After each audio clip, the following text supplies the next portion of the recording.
ঠান্ডা ঠান্ডা হাঁটছি, বেশ ভালো লাগছে। আর সেই সাথে ফিরে যাচ্ছি আমি আমার ছনের ঘরে। ঠান্ডা বাতাস, অনেক ঠান্ডা ঠান্ডা, অনেক ঠান্ডা বাতাস। তারপরে বসে থাকতে অনেক ভালো লাগতেছে, হাত একদম ঠান্ডা হয়ে গেছে। দিনের বেলা যেহেতু পাহাড়টা দেখেছি, এখন রাতের বেলা হচ্ছে এখনো দেখতে পাচ্ছি। আর ওই যে দূরে, অনেক দূরে টিপ টিপ টিপ টিপ টিপ টিপ আলো জ্বলতেছে ঝিলমিল করে, তারার মতো লাগতেছে। আকাশের তারা আর পাহাড়ের বুকে ছোট ছোট ছোট ছোট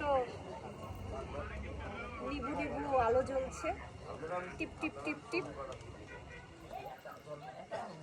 এটা এক অন্যরকম সৌন্দর্য, আলো জ্বলছে টিপ টিপ। অন্ধকারে আলোগুলো জোনাকির মতন লাগতেছে, মনে হচ্ছে জোনাকি জ্বলছে। জোনাকি,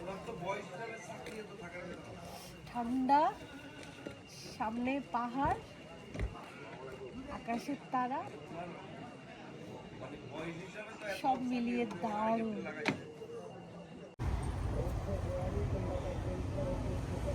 চলে এসেছি আমার লুসাই গ্রামে, আমার ছনের ঘরে।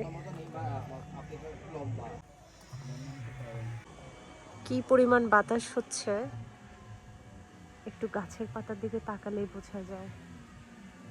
ঠান্ডা বাতাস, কিন্তু তবু ভালো লাগছে কেন যেন। এই ঠান্ডার মধ্যে বাইরে থাকতে দারুণ লাগছে।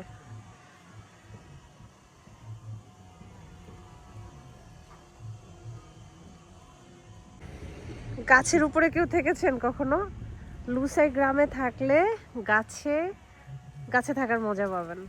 এই যে দূর থেকে সিঁড়িটা দেখা যাচ্ছে, এটা কিন্তু গাছের উপরে ঘর, গাছের উপরে ছনের ঘর, ছন আর কাঠ দিয়ে বানানো। এত সুন্দর এই ঘরটা।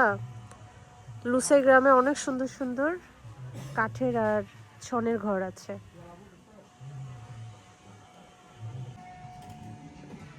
লুসাই গ্রামটা কিন্তু অনেক বড়, অনেক সুন্দর আর অনেক সাজানো গোছানো। এই যে সিঁড়ি বেয়ে নিচে নেমে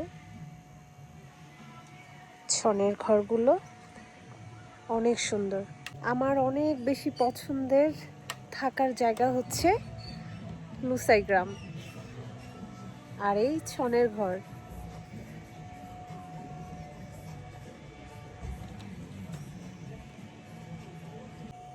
আর এই হলো আমার দোলনা। কেন বললাম? এই দোলনাতে আমার অনেক অনেক সুন্দর সুন্দর ছবি আছে। লুসাই গ্রামের ভিতরে সুন্দর একটা লুসাইদের ঐতিহ্যের একটা ছোট্ট করে জাদুঘরের মতন আছে, ওইখানে তাদের ঐতিহ্যকে তুলে ধরা হয়েছে।